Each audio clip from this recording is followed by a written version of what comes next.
विक्रम और वेताल की रहस्यमयी कहानी। मृत्युपुत्र की शर्त। भूमिका। राजा विक्रमादित्य अपनी अपनी बहादुरी और बुद्धिमानी के लिए प्रसिद्ध थे।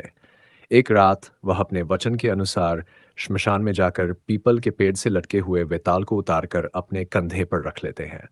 तभी वेताल अपने नियम के अनुसार एक नई कहानी सुनाने लगता है, जिसमें अंत तक एक रहस्य छिपा होता है। प्राचीन काल की बात है।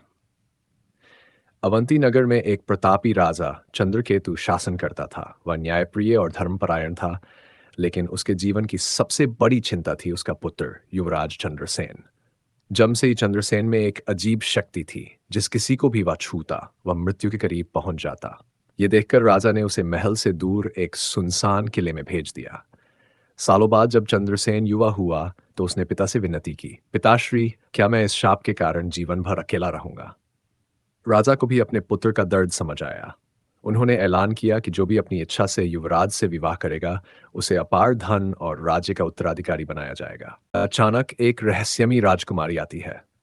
अनेक राज्यों से राजकुमारियां आईं, लेकिन चंद्रसेन के स्पर्श के भय से सभी पीछे हट गईं।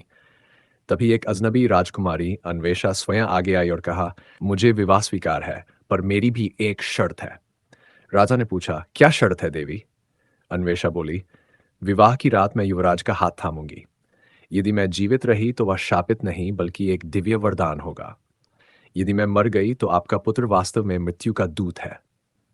राजा और चंद्रसेन दोनों चकित रह गए, लेकिन शर्त स्वीकार कर ली गई। विवाह की रात जीवन और मृत्यु का रहस्य रात आई। पूरे महल में सन्नाटा था। अन्वेषा और चंद्रसेन के बीच केवल एक दीपक जल रहा था। सभी सांस रोककर देख रहे थे। चंद्रसेन ने कांपते हाथों से अन्वेषा का हाथ थामा और कुछ पल बाद वह मुस्कुराने लगी।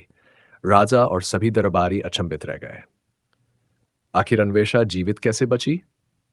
अन्वेषा ने हंसते हुए कहा, मुझे बचपन में एक सिद्ध योगी ने आशीर्वाद दिया था कि मृत्यु मुझे तभी छू सकेगी जब कोई वास्तव में मुझे मारेगा। तुम्हारा स्पर्श मृत्यु का कारण नहीं बल्कि केवल उनकी सच्चाई को उजागर करने का एक साधन था। तुम्हें शापित नहीं बल्कि ईश्वर ने मृत्यु का रहस्य समझने के लिए भेजा था। यह सुनकर चंद्रसेन की आंखें नम हो गईं। वह समझ गया कि उसका जीवन शाप नहीं बल्कि एक महाशक्ति थी। विक्रमादित्य से वेताल का सवाल। इतना कहकर वेताल रुका और बोला, राजा विक्रम, बताओ, क्या अन्वेषा ने जानबूझकर अपनी शर्त रखी थी क्योंकि उसे पहले से ही पता था कि वह नहीं मरेगी? यदि हाँ, तो क्या ये एक छल था? राजा विक्रम कुछ क्षण सोचते रहे, फिर बोले, नहीं, यह छल नहीं था। उसने मृत्यु को हराने के लिए अपने विश्वास की परीक्षा ली।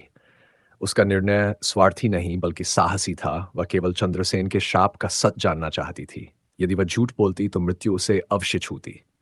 विक्रमादित्य का उत्तर सुनकर वेताल जोर से हंसा और फिर से उठकर पेड़ पर जा लटका। विक्रम ने गहरी सांस ली और वापस वेताल को पकड़ने चल पड़े।